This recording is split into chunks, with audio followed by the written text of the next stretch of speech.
gusto pong magbisita dito sa aming nursery, andito po lamang kami sa tabing highway. Matatanaw na po dito yung mga halamang naka-display at saka yung mga sample ng halaman na nandito na nakahilera.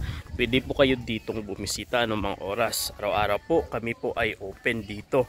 At meron din kami ditong mga sample ng mga bunga sa mga pananim na inyong nabibili.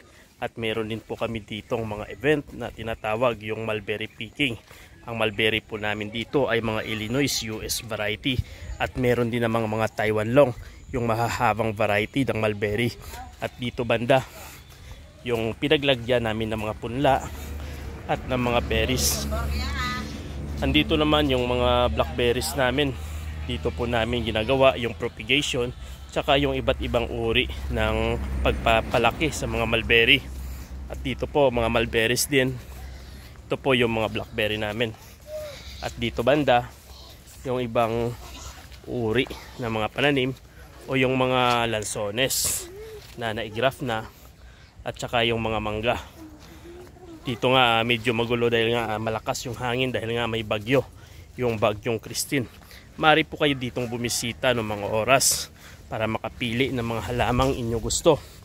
At meron din po kami dito mga peppercorn, mangustin, rambutan, iba't ibang uri ng mga oranges, saka yung mga iba't ibang variety ng mga mangga. Meron din kaming mga seedless pomelo at meron din kaming mga seedless atis, mga marang at saka mga purple guava. Meron din kaming ubas, saka meron din kami ditong mga kakao, UF18 na mga kakao, mga mangga, evyark at saka yung mahahabang mga mulberries o yung mga Taiwan long na tinatawag. Meron din kaming iba't ibang uri ng mga citrus dito. Yung mga kalamansi, grafted po yan. Meron din mga breadfruit, jujube at mga guava. Dito lang po kami sa tabing highway. Sa gusto pong bumisita dito ay maaari po kayong tumawag sa amin o di naman kaya magpadala ng mensahe para makapili ng mga pananim na inyong gusto at matikman ang mga sample fruits nito na nakatanim din dito.